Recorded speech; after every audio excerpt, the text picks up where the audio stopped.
and welcome back to Reflect Forward. I'm your host, Carrie Siggins, and I hope you're having a fantastic day today. This is an Advice from a CEO episode, and we are going to talk about transparency. I am such a big believer in being transparent as a leader. It matters. Nobody likes to be blindsided. Nobody likes to be left in the dark. Nobody likes to feel like they are the last ones who know what's going on. And a lack of transparency can cause real cultural issues when people don't feel like they're in the know, when they don't understand the direction that they're supposed to be going, when they don't feel like their leaders are being honest. So that's what I want to talk about today. I had an interesting experience with transparency many, many years ago when we were making a big strategic change and we could not let anybody know about it. We were going to change our whole go-to-market strategy, which involved changing how we marketed and sold through our dealers, and we were going direct. And so we knew we were going to make dealers upset. And there were lots of different things that were transpiring around this decision. And we needed to move quickly due to an extenuating circumstance. And so we knew that there was a lot of risk. If somebody got wind of what we were doing, then it might change the surprise. It might change the way that we could control the narrative. And us controlling the narrative was really important. We wanted to do this right. So we took a group of the leaders at Stone Age and some key individual contributors, and we locked ourselves in a windowless conference room, and we called it the war room. And for 2 weeks, we mapped out all the different possibilities of what we could do and how we would be making these decisions and how we would go to market. And then at night, we would lock it because we just couldn't risk it getting leaked to anybody, unintentionally or unintentionally. And this was such a huge mistake. First and foremost, we're an employee-owned company, and that is just not how you treat your fellow employee owners. But I was young, and this was the first really significant move I was making as a CEO, and I quite frankly screwed up. By locking the door, by calling it the war room, by telling people, hey, we've got this big thing that's going on. We'll tell you about it when we're ready. And we gave a little bit of detail about what it was, but basically we said, we'll tell you when we're ready to talk about it. It caused all kinds of issues because we were not transparent. In fact, on one of our quarterly pulse surveys, we send out surveys every quarter to get a feel for how people are feeling about the culture. One of our employees said, I feel like a mushroom. I am being kept in the dark and being fed poop. And that really stuck with me. I never want to make my employees feel that way. And when it was all said and done, I realized that I created so many more issues by not just trusting my employees, which I did trust them, but that was not the message that I sent. The message was, we're going to battle. We can't tell you anything. You just be a good soldier and do what we tell you, and we'll let you know what you need to know when it's time. And that is just not effective. And although that was definitely not the intention that we were trying to create, trying to make people feel, it is how it felt. And I really appreciate that employee's feedback because it was graphic, it was memorable, and it stung. And I committed to never making someone feel that way again, or at least doing everything in my power to not make someone feel that way again. So after that, it's like, that's it. We're going to treat people like adults. We are going to let people know what's going on. The risk of somebody finding out what we're doing is minimal. And if they do, does it really matter that much? Can they actually impact what we're going to do or change what we're going to do if a competitor finds out about a move that we're making? Probably not. So I decided that that's just not how we were going to operate anymore. Now, sometimes, right, you have to be. There are certain situations that you just cannot tell people. Acquisitions, for example, right? Sometimes you are locked in an NDA that you cannot say things. And I think that if you build trust with your employees, and there are those types of situations where you just can't say anything because of legal reasons, because of an NDA, because of extreme sensitivity, they're going to understand if the majority of the time you trust them by being open and honest and transparent. So why is transparency so important? Well, it's because when you're transparent, you create trust. You create a positive work environment, a positive culture. When you're transparent, you are open and honest about your decisions and your actions and your mistakes. And that fosters transparency among your team members, because if you are leading the way by showing them, hey, it's good to tell the truth, it's good to be open and honest, it's good to admit your mistakes, then they're going to be this way too. And that just creates more cohesion amongst the team. When you are transparent as a leader, you can inspire better communication, better collaboration, better decision making, and a better sense of accountability and responsibility. When people know that transparency is valued within an organization and they can speak up, they will. When they know that they can hold other people accountable for open, honest communication, they'll hold other people accountable for open, honest communication. But it starts with you. You have to be transparent. Another benefit of being transparent is that it does help prevent misunderstandings and conflicts.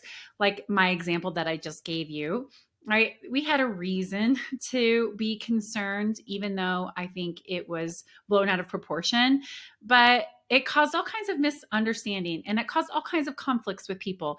And we did that. Our decision to create the war room led to that conflict, and it was totally unnecessary. And we as leaders had to own it.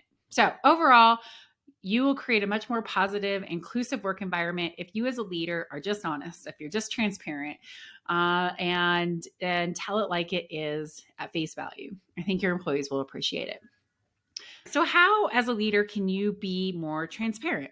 Well, there's several things you can do. One, commit to always communicating openly and honestly. Tell it like it is. Tell people why you're making the decision. Give people information. Share insight. Don't keep things secret. Don't assume that people know, because most people don't. Communicate openly and honestly. Make that commitment. You can just tell it like it is. You can trust your employees by telling them the truth. People can handle the truth. Most people can handle the truth if you just tell them the truth. So always commit to communicating openly and honestly. The second thing is to really consider transparency in decision making.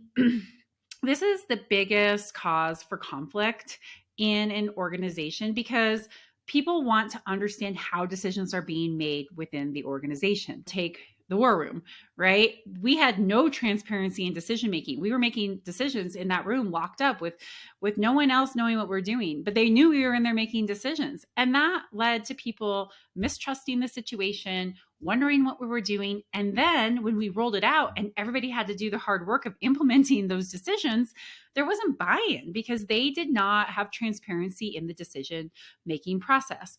Involve your team in the decision-making process. Ask for their feedback. Give them the why. This is why we need to make this decision. And let them be part of the how. How are we going to do this? Always, always, always explain the reasoning behind your decision making. Create that transparency. It will help you create a much deeper buy-in. Next, always share information. Like I said earlier, nobody likes to be in the dark about things. Nobody likes to be the last person to know about something. So share information. And I think there are kind of two camps in people who don't share information. One, there are people who hoard it because they think if they have information, they have power, right? That they're irreplaceable if they're the only one who knows this or knows how to do something.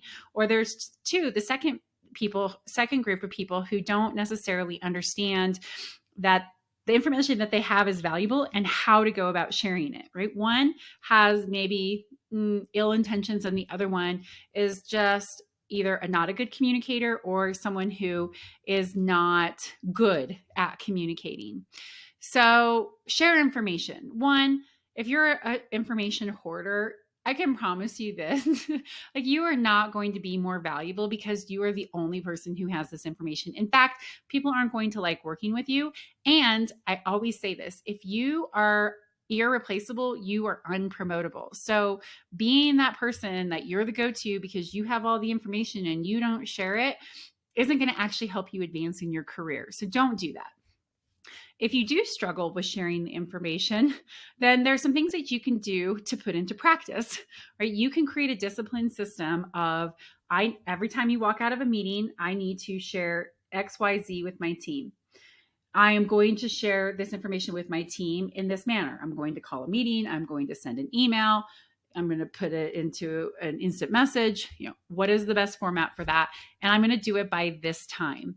That really helps you commit to sharing that information. Another thing that you can do, we do this in our executive management meetings, is at the end of every meeting, we end it with what information from this meeting needs to be shared with our teams and how are we going to share it. So not only as an individual leader are we assessing what needs to be shared, we're actually talking about it as a leadership team so that we are all communicating the same thing, the same information to our teams. So be committed to sharing information. Number 4, this is really important, and I don't think a lot of people think about this in terms of transparency, but you've got to be approachable. And you, like it or not, leaders are scary people. Like, I am a scary person. I am not a scary person, actually. I feel like I am incredibly reasonable. I feel like I am incredibly empathetic and kind-hearted. I listen. I understand the messiness of life. But the nature of my position and the fact that I'm also just an intensely driven person intimidates people. And so I have to work really hard to be approachable. And you do as a leader too. You need to smile. You need to invite people to sit down and to chat with you. You need to show genuine and curiosity and interest in their lives so they feel comfortable talking to you about things. The most transparent, open conversations I have are typically with one-on-one conversations that I have with people within my company. And they're the ones that I enjoy the most. But if people didn't want to sit down and talk with me, those impromptu, transparent conversations wouldn't happen. So be approachable. Another thing that I recommend doing is having town hall meetings. I try to do this regularly throughout the year where I just invite 10 people to join me. And 10 people is not a lot. I recognize that you don't have significant impact, but those small group sessions where employees can connect with each other and they can ask you anything, especially if you are a transparent leader, it makes you so much more approachable. And people who come to those town hall meetings get really valuable information. So I get that that's hard to scale. But I always say relationship building isn't scalable. It's not about scaling. Like, how many can I build relationships with thousands of people in 1 hour? No, you cannot do that. It takes time. It takes interest. It takes the commitment to connect with people on an individual level. And you can't do that with everybody, but the more opportunities you create with your employees to do that, the better off you are. So as a leader, try to have those either both impromptu and more formal settings to share information and to create that approachability. And finally, you have to set the example. I'm a huge believer in role modeling. I blog about it. I have articles about it. I have other podcasts about it. Set an example. If you want to have a transparent organization, you have to model transparent behavior. You have to encourage transparency throughout your organization. When someone is open and honest with you, even if it's something you don't want to hear, you need to applaud that. You need to hear it, and you need to acknowledge the courage that it takes to be open and transparent in those situations. And when you screw up, own that you screwed up. Own your communication mistakes. Nobody communicates perfectly all the time. In fact, most of us are screwing up all the time. And when you can say, hey, that did not come out the way I wanted it to. That was not how I wanted to create open dialogue here. Can we start over? I really apologize for that. People will forgive you. So set an example, be a role model, own your mistakes. Okay, so what are the pitfalls of being transparent? You are definitely going to encounter some, and I want to discuss these with you because if you aren't a transparent person, or if you're trying to figure out how to be more transparent, or maybe you're too transparent, there's a fine balance between being effectively transparent and not. So here are my tips on that. Number 1, do not overshare. Yes, you want to be open and honest. And as you know, if you listen to this podcast regularly, I'm a big believer in sharing your mistakes and being open about your flaws. But you also have to remember that you're the leader, and you have to know what's appropriate to share and what's not. You also have to consider that There is sensitive, confidential information that you can't share. So you can't disclose that information. I always, if I'm in a situation like that, I tell people, I'm going to tell you as much as I possibly can. And you just have to recognize that there are some things that I can't because of an NDA, because of the sensitivity of it. But I'm going to give you as much information as I can right now. People get that. People appreciate it. But don't overshare and don't disclose things that are sensitive or confidential. Number 2, being too vague is also an issue. You need to be open, honest, clear, and specific in your communication. When you are vague and ambiguous, then people are left wondering what's really going on. I definitely did this in the war room situation. At a high level, we told people we're going direct, we're going to change our business model. We'll tell you the plan in a couple of weeks when we're ready. That just scared people. It was super vague. They had no idea what we were doing. They had no idea why we were doing it. And it actually caused more harm than if we would have just gone in and said, hey, we're having strategic planning meetings and just left it at that. So that level of open communication was not effective. It wasn't open and transparent. It was way too vague and it caused more damage. Don't do that. Not following through. That's also a big mistake. So you can make promises, you can make commitments to be transparent, but if you don't follow through, then you are undermining yourself. You are eroding the trust that people have in you. You are going to lose credibility. So don't say that you're going to be open, honest, and transparent and then not do it. Always follow through. All right, so those are the pitfalls that you can make when being transparent, oversharing, or being too transparent, being too vague, and not following through on being open and honest if you say that you're going to be open and honest. So those are my recommendations. I hope that this helps give you some motivation and inspiration to become more transparent. And if you already are a transparent leader, congratulations, keep improving it. I promise you that it will just build more and more trust and credibility over time. Okay, on to my question of the week. So my question of the week comes from somebody on LinkedIn who sent me a DM who asked me, Carrie, have you ever changed your mind as a leader? And how do you go about doing it without losing face? Oh my gosh, I change my mind all the time. I think the ability to change your mind as a leader is one of the most underrated attributes that we have. Leaders have to adapt to changing circumstances. If you don't, then you are going to fail as a leader. The whole world is changing. And we humans tend to get stuck on the things that we think to be true, especially if we say it. If we verbally say it, then it's like embedded in our brains and we don't want to let go of those ideas or those belief systems. But the world is constantly changing. We're constantly evolving. Our beliefs are constantly evolving. Information and data is constantly evolving. And the best thing that you can do is be a person who is willing to change their minds, to say, yeah, I learned something there. I have new information. I have new insight. I really thought about this. I had a life-changing event and I have changed my mind. So yes, I change my mind as a leader all the time. And I always try to go back and tell people that I did change my mind because this is really important. We don't want to, again, the transparency thing, right? We don't want people to say, oh, this is the decision that she made. She is set on it. And then have a leader change their mind and then have people not understand what happened and why. So it falls into that transparency thing. So yes, I change my mind all the time.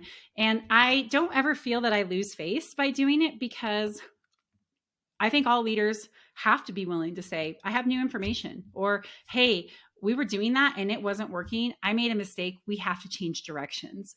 And so I just treat it as a matter of fact. I own the changing of my mind. I own it. If it was a mistake, if I got new pieces of information, I share that new pieces of information. And I tell people that it's good. It's good to examine your thoughts. I'm sure you've heard me say, just because you think it doesn't make it true. I am a huge believer in that. I'm constantly challenging my thoughts and my belief system to make sure that I am making good decisions and that I have accurate information that helps shape my beliefs and shape my knowledge and shape my decision making. So yes, I change my mind all the time and I'm open and I'm transparent and honest about it when I do. If you want to read a good book on changing your mind, you should read Persuadable: How Great Leaders change their minds to change the world by Al Pompanelli, I think is how you say his name. It is one of my favorite books of all time because it really goes into talking about how we get stuck in our own biases, how it is very hard to change our belief system. And it gives great tools and tips on how you can challenge your thinking so that you do have accurate information, that you do have well-rounded information, that you're not just seeking out information to reinforce your belief system, because we're really good at doing that, humans. And that will make you a better leader. So if you want to read that book, I will include it in the show notes. It's a really good one. But yes, be willing to change your mind as a leader. And how you do it without losing face is just to be open, honest, and transparent about it. Okay, that's it for today. I hope you enjoyed this episode of Reflect Forward, Advice from a CEO. I hope you like the new look. We wanted something fresh and new for this year. So please let me know what you think of it. And once again, if you like this podcast, please, please, please share it with a friend. Go on to iTunes and write a review. Definitely rate it. It always helps with the algorithms. And hopefully we can just keep sharing impactful leadership with the world. Thanks so much. We'll see you next week.